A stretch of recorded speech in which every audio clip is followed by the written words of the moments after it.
Est-ce que vous avez déjà rencontré quelqu'un qui passe du calme plat à l'éruption volcanique en 5 secondes chrono, ou alors qui est prêt à vous défendre bec et ongles contre vents et marées et devenir votre garde du corps personnel s'il vous porte dans son cœur?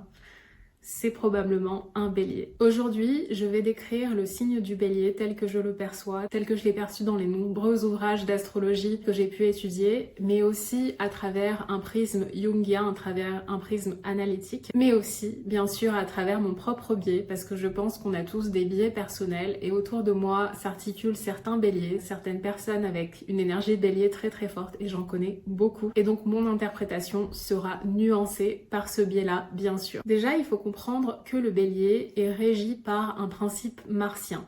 C'est un signe qui est régi par la planète Mars, tout comme le scorpion. Le scorpion est régi à la fois par Pluton d'un point de vue moderne, mais aussi par Mars d'un point de vue plus traditionnel. Et donc ces deux signes ont beaucoup en commun. Et pour comprendre le principe martien, il faut d'abord comprendre ce à quoi il sert. Et le principe martien par excellence, c'est le principe de survie. Le principe de survie dans le monde. Tout comme le scorpion, ces deux signes sont nés pour défendre leur propre intégrité ou l'intégrité du collectif, mais surtout pour la survie de l'individu pour le bélier ou de l'espèce pour le scorpion. Donc ici, on est vraiment sur un principe martien de séparation. Il faut comprendre que d'un point de vue astrologique, on est depuis ce joug collectif, depuis cette matrice utérine universelle, et puis on va naître grâce à ce principe martien. C'est pour ça que le bélier est le premier signe du zodiaque, c'est vraiment celui qui initie, qui est vraiment dans une maïotique d'accouchement du zodiaque. C'est lui qui va accoucher en quelque sorte tout le reste du zodiaque. Donc on a vraiment le principe martien d'initiation, et c'est pour ça aussi que c'est un signe cardinal.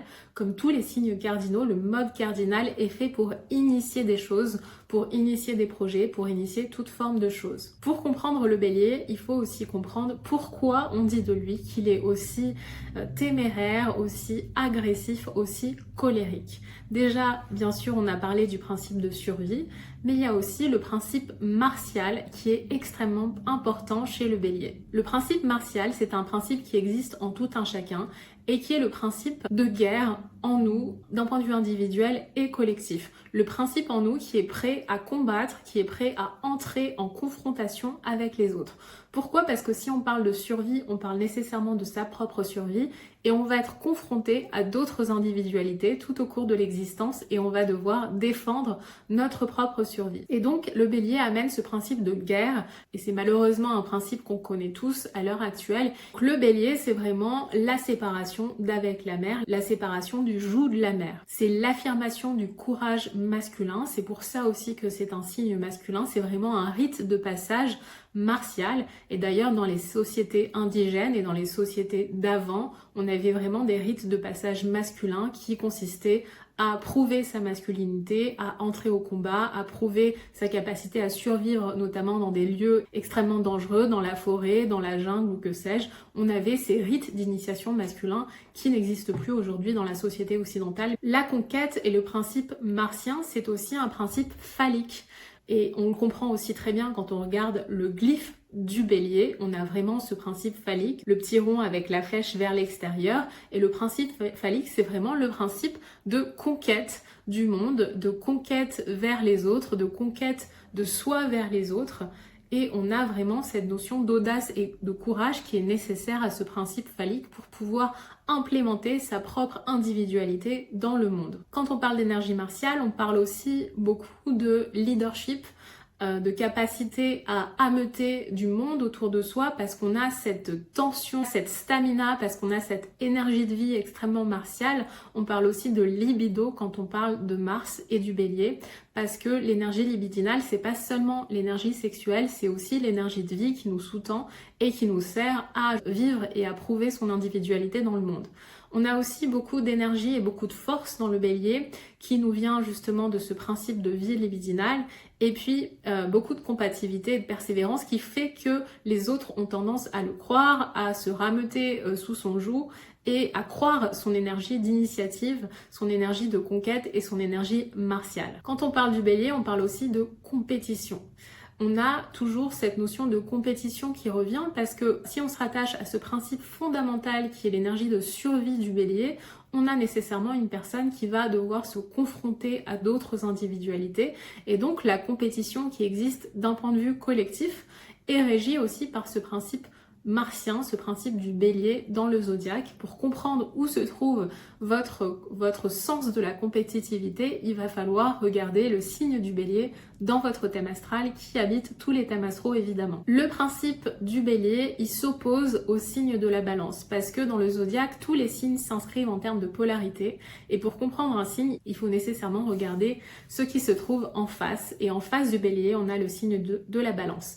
Donc en face du principe de la guerre, du dieu Arès, le dieu de la guerre, du principe martial et de survie, on a Eros, le principe d'amour universel, de connexion aussi avec le signe de la balance. On a vraiment le principe de l'individualité face à l'interpersonnel qui se font face et qui se répondent l'un et l'autre. Pour comprendre la balance, il faut nécessairement comprendre le bélier et pour comprendre le bélier, il faut nécessairement comprendre la balance. Dans les signes de feu que sont le bélier, le lion et le sagittaire, on a le principe d'inflation qui revient beaucoup et qu'on oublie malheureusement beaucoup en astrologie. Le principe d'inflation qui est surtout inhérent au signe du lion, mais on a aussi le bélier qui nous parle d'hubris et d'inflation parce que quand on a du feu, un signe de feu, c'est vraiment un signe qui a ce pouvoir créateur et d'expansion dans le monde. Et quand on prend le bout du spectre de ce principe créateur et d'expansion dans le monde, on a forcément une notion d'inflation de l'ego.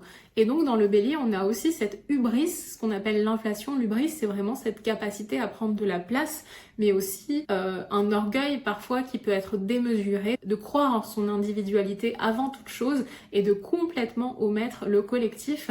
C'est ce que vient amener justement la balance en lui ramenant ce principe de relation interpersonnelle.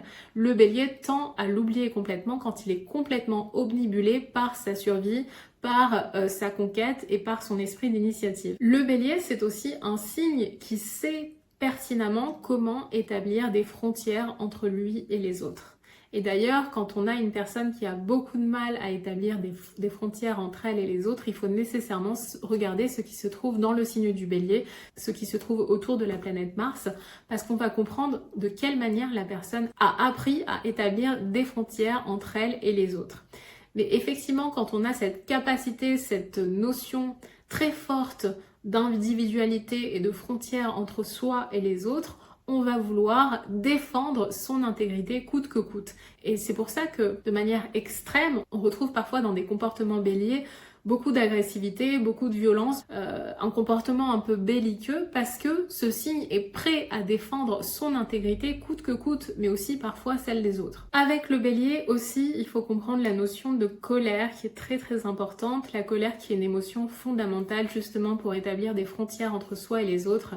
Mais la colère en fait, ça recèle une énergie créatrice extrêmement importante, extrêmement précieuse.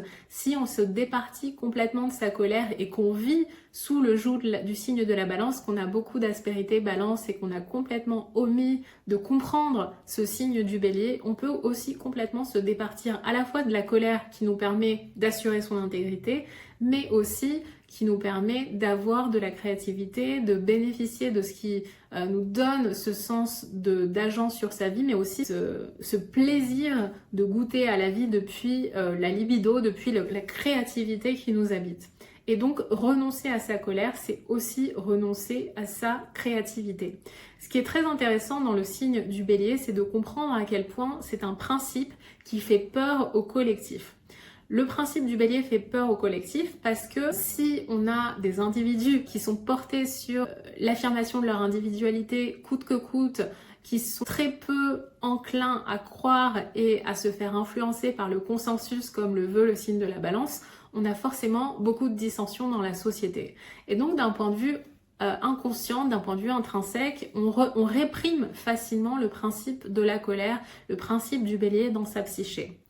Surtout en tant que femme, c'est un principe qu'on va complètement omettre en faveur du principe de la balance. Par exemple, beaucoup plus de consensualité, beaucoup plus de diplomatie, beaucoup plus de douceur et de féminité. En revanche, le signe du bélier, on l'écarte complètement, parce que c'est quelque chose dans l'enfance très tôt qu'on nous dit d'omettre et de mettre de côté. Par exemple, quand un enfant se met en colère, on va facilement lui dire de ne surtout pas se mettre en colère, d'arrêter ses crises de colère, les caprices, etc. C'est quelque chose qui va être très vite compris dans la psyché d'un enfant comme étant pas possible et comme étant réprimé par la société. Et donc c'est un principe qui va devenir réprimé et qu'on va cacher dans l'ombre, et l'ombre ça recèle toutes ces aspérités de la société qu'on va négliger, qu'on va considérer comme interdits. Mais dans l'ombre, il y a aussi beaucoup de choses extrêmement bénéfiques, comme la créativité. La créativité, c'est pas forcément une caractéristique qui est encouragée par la société. On nous apprend pas forcément à être créatif, on nous apprend surtout à obéir. L'école, c'est un principe très saturnien, très vénusien, à être consensuel, à obéir, à respecter l'autorité. Mais croire en son potentiel de vie, croire en soi, croire en sa créativité, dire non, mettre des limites entre soi et les autres, c'est quelque chose qui est complètement omis par la société, par le collectif, et qu'il va falloir rencontrer, parfois à travers certains écueils, parfois parce qu'on s'est laissé complètement marcher sur les pieds pendant des années, parfois aussi, comme ça a été mon cas, parce qu'on a eu tellement de colère réprimée que ça finit par sortir d'un coup d'une manière extrêmement spectaculaire, extrêmement manifeste. C'est le cas notamment des symptômes somatiques, des symptômes chroniques. Pour moi, encore une fois, c'est ma perspective, les symptômes chroniques, toute forme de symptomatologie, c'est souvent de la colère. Et même plus que ça, c'est souvent de la rage réprimée. Parce qu'une colère qui s'accroît, qui s'accumule dans le corps, ça devient l'extrême. Et l'extrême, c'est la rage qu'on va aussi apprendre à disséquer sous le joug du scorpion. Mais donc le principe du bélier est à travers sa qualité première qui est la colère primordiale, la colère fondamentale, on a aussi toute l'individuation de l'individu qui va être possible. L'individuation, c'est un terme qui a été inventé par Carl Jung et qui est le processus par lequel une personne va devenir entière, va devenir fidèle et loyale à ce que recèle son âme et va intégrer en fait toutes les différentes parties de sa psyché et notamment son ombre. Et le bélier, pour ça, est fondamental, comprendre ce qui se passe autour du signe du bélier dans nos thèmes astro, qu'est-ce qu'il y a dans le signe du bélier, quelle planète, où se trouve la planète Mars, avec quelle planète elle est aspectée, tout ça va être extrêmement important pour comprendre le principe de la colère, le principe martial, le principe de survie dans nos thèmes, et puis comment aller vers l'individuation, vers plus d'individuation.